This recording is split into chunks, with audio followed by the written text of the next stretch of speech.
మళ్ళీ ఉమ్మడి పాలన నాటి రోజులు కనిపిస్తున్నాయి. ఉద్యమం కాలం నాటి దృశ్యాలు పునరావృతమవుతున్నాయి. నాడు స్వరాష్ట్రం కోసం యువకుల బలిదానాలు చేయగా నేడు ఆర్టీసీ కార్మికుల బలవన్ మరణాలు ఆవేదన కలిగిస్తున్నాయి. విషాదం ఏమిటంటే నాడు నేడు అధికారంలో ఉంది కాంగ్రెస్ ప్రభుత్వమే. అందరూ కాంగ్రెస్ హామీలను నమ్మి మోసపోయిన బాధితులే. కాంగ్రెస్ సర్కార్ నమ్మక ద్రోహం, సమ్మె విచ్ఛిన్నానికి చేస్తున్న కుట్రలు ఓ నిండు ప్రాణాన్ని బలి తీసుకున్నాయి.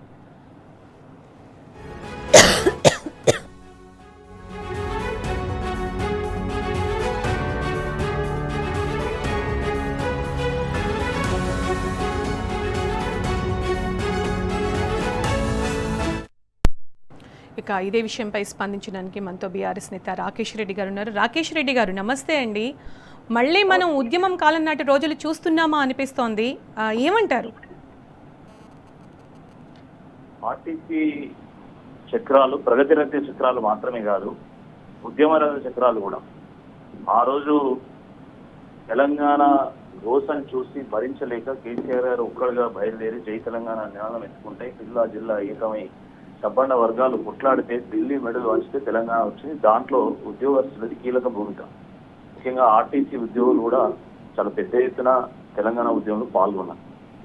కానీ దురదృష్టకరమైనటువంటి విషయం ఏంటంటే 2023 శాసనసభ ఎన్నికల సందర్భంగా ఇదే కాంగ్రెస్ పార్టీ ఖచ్చితంగా ఆర్టీసీ కార్మికులను ప్రభుత్వంలో విలీనం చేస్తాము, సంస్థను విలీనం చేస్తాము, వాళ్ళని ప్రభుత్వ ఉద్యోగులుగా గుర్తిస్తాము, వాళ్ళకి అన్ని బెనిఫిట్స్ ఇస్తాము, పెండింగ్ పిఆర్సీలు కూడా క్లియర్ చేస్తాము, యూనియన్లను పునరుద్ధరిస్తామని చెప్పేసి అనేక హామీలు ఇచ్చి గద్దెనెక్కింది. ఈరోజు గద్దెనెక్కినటువంటి కాంగ్రెస్ ప్రభుత్వం గత 2.5 ఏళ్లుగా ఆర్టీసీ కార్మికులు ఎన్నిసార్లు ప్రభుత్వానికి హామీలు నెరవేర్చమని చెప్పి నివేదించినా కూడా కనీసం స్పందించకుండా కాలయాపన చేసి చివరకు సమ్మె నోటీస్ ఇచ్చి 41 రోజులు వెయిట్ చేసి తర్వాత విధి లేని పరిస్థితుల్లో కార్మికులు సమ్మెకు దిగారు. సమ్మెకు దిగితే కనీసం కార్మికులను పిలిచి చర్చించారు. పైగా వాళ్ళని కనీసం టెంట్లు వేసుకొనియరు, వాళ్ళను పోలీసులు లాఠీ చార్జ్ చేస్తారు, అరెస్ట్ చేస్తారు. తర్వాత ప్రైవేట్ వ్యక్తులతో బస్సులు నడిపించాలనే ఒక కుట్ర చేస్తారు, దానికోసం ఒక నోటిఫికేషన్ ఇస్తారు. ఇవన్నిటిని చూసి భరించలేక మనస్తాపానికి గురైనటువంటి శంకర్ గౌడ్ గారు నిన్న నర్సంపేట బస్ స్టేషన్ లో పెట్రోల్ వేసుకొని చనిపోయేటువంటి ప్రయత్నం చేయడం నిజంగా చాలా బాధాకరం.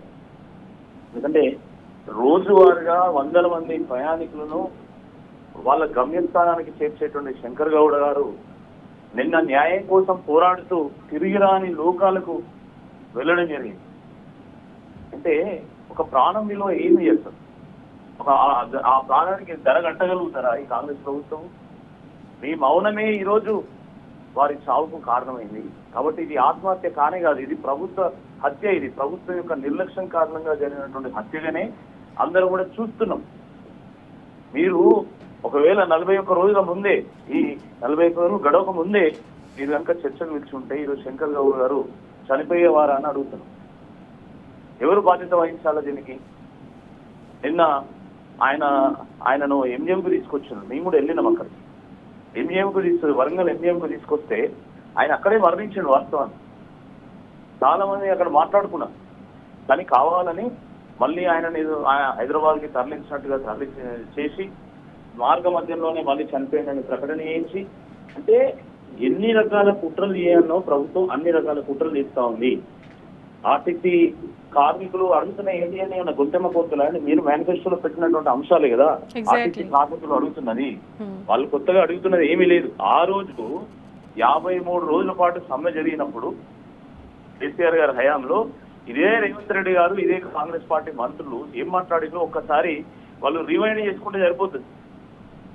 అంటే అధికారం లేనప్పుడు ఒకలాగా, అధికారం ఉన్నప్పుడు ఇంకోలాగా మాట్లాడడం ఏదైతుందో అది చాలా దుర్మార్గం.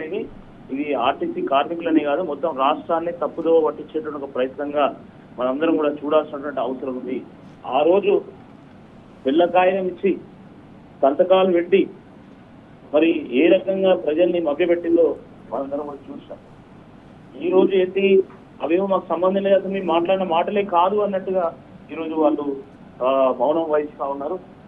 రేవంత్ రెడ్డి గారు అమెరికా వేయండి, ఆర్టీసీ సమ్మె సందర్భంగా అమెరికా పోతే అమెరికాలో కూడా స్పీచ్లు దంచాడు. కేసీఆర్ గారి ప్రభుత్వం అట్లా చేసింది ఇట్లా చేసింది, సరే కేసీఆర్ గారి ప్రభుత్వం ఏం చేసిందో ప్రజలు చూసిండు. ఇప్పుడు నువ్వేం చేస్తున్నావు? మరి నీకు 2.5 ఏళ్ళు అయింది కదా అధికారం ఇచ్చి, 2.5 ఏళ్ళ నుంచి ఆర్టీసీ కార్మికులను మీరు ఎందుకు కొనసాగించుకుంటున్నారు? ఎందుకు వాళ్ళ డిమాండ్ నెరవేర్చడం లేదు? ఎవరు అడ్డం పడుతున్నారు? మీకు ప్రభుత్వం మీరే కదా, ఎవరు అడ్డం పడుతున్నారు?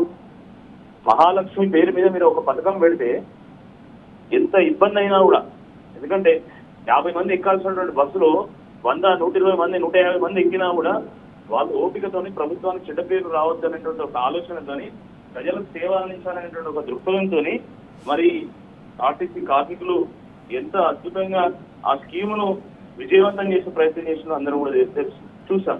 కానీ మీరు అన్నం పెట్టే వాళ్ళకి సున్నం పెట్టే విధంగా కాంగ్రెస్ ప్రభుత్వము వాళ్ళ మీద సమయం నోటీస్ ఇచ్చి టెంటెంచుకొని వాడ మా డిమాండ్ ను చెప్పేటువంటి ప్రయత్నం చేస్తామంటే పొద్దుగానే 5 గంటలకు పోలీసులను పంపి ఎక్కడ ఉన్న అక్కడ అరెస్ట్ చేసి పోలీస్ స్టేషన్ లో పెట్టడం, కేసులు పెట్టడం చాలా దుర్మార్గం. ఇది నిన్న తొలూరు డిపో కానీ, మౌబాద్ డిపో కానీ అక్కడ వాళ్ళని చెల్లాచెల్లి చేసేటువంటి ప్రయత్నం చేసి, నిన్న ఉదయం నేను వరంగల్ 1, 2 డిపోకి సంబంధించినటువంటి కార్మికుల దర్శనాలకు నేను వెళ్తే అక్కడ కూడా జీపులు పెట్టి 20-30 మంది పోలీసులను పెట్టి ఏదో చేస్తాము అని చెప్పి వాళ్ళను బెదిరించేటువంటి ఒక ప్రయత్నం చేయడం చాలా దుర్మార్గం, చాలా దురదృష్టకరం. కాంగ్రెస్ ప్రభుత్వం ఇప్పటికైనా మేల్కొనాలి. అంటే రాకేష్ రెడ్డి గారు, అసలు ఈ ప్రభుత్వానికి అంటే చలనం వస్తుందంటారా? అంటే ఇంత జరిగిన తర్వాత కూడా, ఒక వ్యక్తి మరణించిన తర్వాత కూడా ఇప్పటి వరకు కూడా ఆ మరణానికి సంబంధించిన కానీ, ఆ వ్యక్తి కుటుంబానికి సంబంధించిన కానీ వాళ్ళ ఎలాంటి రెస్పాండ్ అవ్వలేదు. అదే కదా దుర్మార్గము, అదే దుర్మార్గము. ఇదే వరంగల్ జిల్లాలో 2 మంత్రులు ఉంటారు, కొండా సురేఖ గారు, సీతక్క గారు. మరి వాళ్ళు మహిళా మంత్రులు, ఒక తల్లి పాత్ర పోషించాల్సినటువంటి వాళ్ళు కనీసము ఇక్కడికి వచ్చి ఎన్డీఎంకి వచ్చి పరామర్శించి జరిగింది పొరపాటు, దీన్ని ఇట్లా సరిదిద్దామని చెప్పాల్సినటువంటి ప్రయత్నం చేయాలి కదా, ఎందుకు చేయలేదు? నిన్న మేము బీఆర్ఎస్ పార్టీ నుండి దయాకర్ రావు గారు కానీ, లేకపోతే పెద్ది సుదర్శన్ రెడ్డి గారు కానీ, అంటే నేను కానీ, నన్నపై నరేందర్ గారు కానీ, వినయ్ భాస్కర్ గారు కానీ, అనేక మంది సీనియర్ నాయకులు కూడా అక్కడికి వచ్చి పరామర్శించి వాళ్ళ కుటుంబానికి ధైర్యం చెప్పేటువంటి ప్రయత్నం, ముఖ్యంగా కార్మికులు ధైర్యం కోల్పోకుండా వాళ్ళకి భరోసా ఇచ్చేటువంటి ప్రయత్నం చేసినాం. కానీ మరి అదే అధికార పార్టీ నుంచి చిత్తశుద్ధి ఉంటే మీరు ఎందుకు చేయలేదు?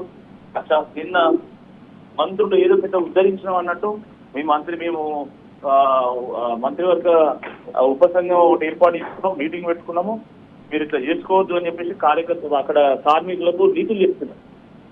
మరి 2.5 ఏళ్ళు ఏం చేసింది మీరు? అంటే నిన్న శంకర్ గౌడ్ గారు చనిపోతే తప్ప ఆర్టీసీ కార్మికులు గుర్తుకు రారా మీరు? ఒకటి శంకర్ గౌడ్ గారి త్యాగాన్ని వృధా కానీయము. 100% బీఆర్ఎస్ పార్టీగా మరి కేసీఆర్ గారు, కేటీఆర్ గారు వారి ఆదేశాల ప్రకారము, వాళ్ళ సూచన ప్రకారం తప్పకుండా ఆర్టీసీ సమ్మెకు వెన్నెముకగా నిలుస్తాము. ప్రభుత్వము వాళ్ళు ఇచ్చినటువంటి హామీలు నెరవేర్చే దాకా తప్పకుండా పోరాటం కొనసాగుతుంది. ఆర్టీసీ కార్మికులు ఎవరు కూడా అధైర్యపడాల్సినటువంటి అవసరం లేదు, ఆత్మహత్యలకు పాల్పడుతూ మనం పోరాటం చేద్దాం. పోరాడి తెలంగాణ సాధించుకున్నాము.